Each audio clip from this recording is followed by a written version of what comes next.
namna ya kumwahidi Mungu alafu sitimize. Bora usiweke nadhiri. Mhubiri anasema yaani ni afadhali nadhiri usiweke. Mhubiri sura ya 5 mstari wa 4 na wa 5. Nadhiri isipoondolewa inabaki kama dini. Mungu adanganyiki. Kuna nyimbo nikaimba nikasema adanganyiki kwa dhabihu za uongo. Ana shida na mioyo yetu. Mungu anahangaika na mioyo yetu. Anahangaika na hela zetu. Kwa hiyo sio kwanza kutoa sadaka unaenda kumpa Mungu hiyo. Ndio kitabu cha Yohana 12 Yesu anasema maskini mkonao kutoa. Maskini mkonao kutoa anawakumbusha kwamba nyinyi maskini na kana mbona mwasaidii?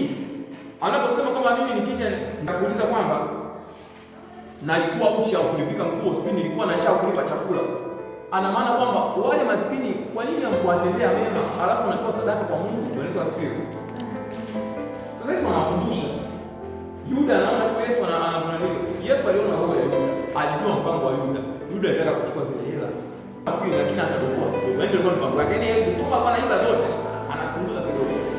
Ni kama baadhi ya watu waliofanya milioni 4 ili anapunguza kwa 50. Kwenye milioni 4 kule kwa 50 inabakia milioni 3,900,000 na kwa 50. Ni ngumu sana kuondoa kama kwa 50 umekumbuka kwenye milioni 4. Lakini wapo hata namna hiyo makanisani. Wanaweza kusema kwa hiyo tunge sana kuomba Mungu atusaidie, lakini hiyo tabia sio nzuri na tunaendelea kwa Kristo Yesu.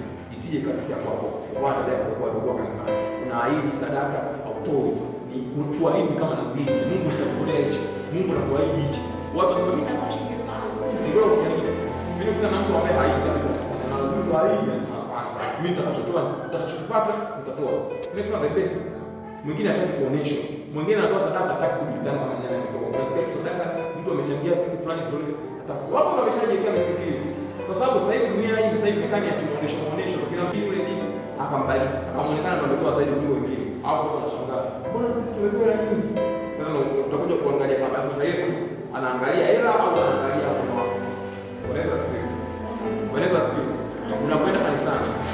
Kisha unaenda kukutana na Mungu. Unaenda kukutana nani? Unaenda kukutana nani? Bado unaenda kukutana nani? Kwa sababu unapoenda kukutana na mtu unapoteza ile neno. Mimi nashukuru kwa neno hili. Na Mungu atusaidia tujenge. Na tunatusaidia pia kujenga saikolojia. Kwa Mungu kwa roho na kweli. Kasome vizuri sura 12. Kuna siku